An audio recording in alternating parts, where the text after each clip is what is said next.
This is Brendan from Watto Training, and in this tutorial we look at blind spots and shoulder checks. In the slide we can see that the driver of car A has central vision, which is looking out to the front of the vehicle, and vision principles would be applied such as eyes on the move, look long, see the big picture, see the whole scene.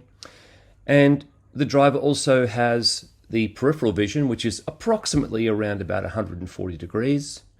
We can see that there's two small triangles out the front showing the restrictions from the A pillar on the vehicle. Down the side of the vehicle, we can capture in orange vision with our left and our right mirror.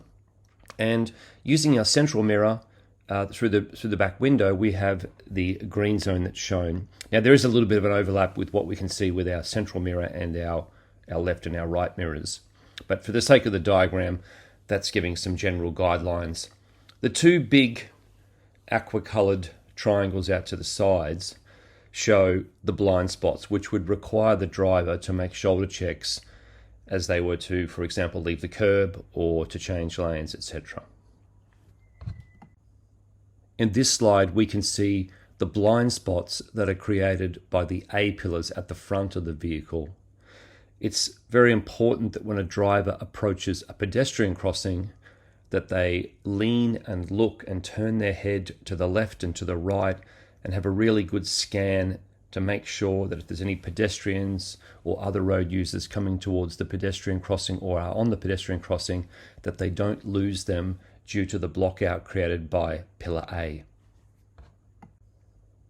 In this example, we have vehicle A wanting to leave the curb, so we've got the indicator on, and we have a cyclist who has ridden from the footpath and riding towards car A's blind spot on the right.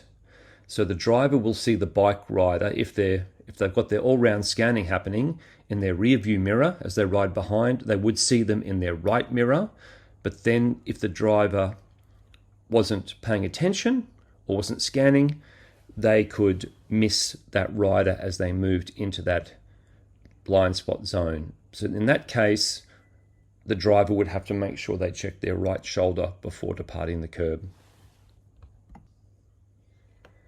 In this example, the driver of car A wants to leave the curb, and again, using the standard curb departure routine, the driver would be responsible for all-round scanning, but as they were looking to depart the curb, they would be checking their central mirror, making sure they indicate for 5 seconds, checking their right mirror, and then looking over their right shoulder for any potential hazards. In this case, a bike rider is coming from the curb onto the road and riding up the road.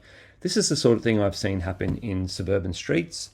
And in this case, if the driver does not conduct a shoulder check, that cyclist could be in a dangerous situation in relation to the car.